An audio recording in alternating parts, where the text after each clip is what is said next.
ప్రజా సంక్షేమమే ధ్యేయంగా రాష్ట్ర ప్రభుత్వం పనిచేస్తుందని పశ్చిమ నియోజకవర్గ ఎమ్మెల్యే అభ్యర్థి అడారి ఆనంద్ కుమార్ అన్నారు. ఆదివారం గోపాలపట్నం కుమారి కళ్యాణ మండపంలో జరిగిన కాపు తెలక అదేవిధంగా బలిజ కులాల ఆత్మీయ సమావేశంలో ఆయన పాల్గొన్నారు.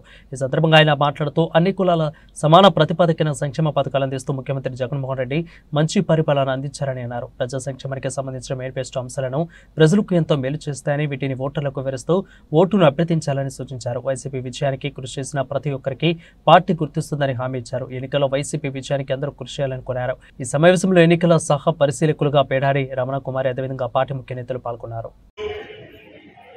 మీ గురించి ముఖ్యంగా కాపు సామాజిక వర్గాల గురించి ఆలోచించే వ్యక్తి ఎవరైనా ఉన్నారు అంటే అది జగన్మోహన్ రెడ్డి గారు. కాపు నేస్తం కూడా కానీ పర్ఫెక్ట్ గా కాపుని గుర్తించడం కానీ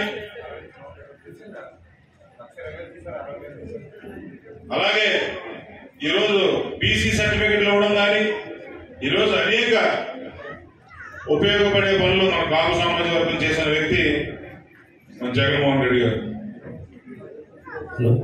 ఈరోజు కేవలం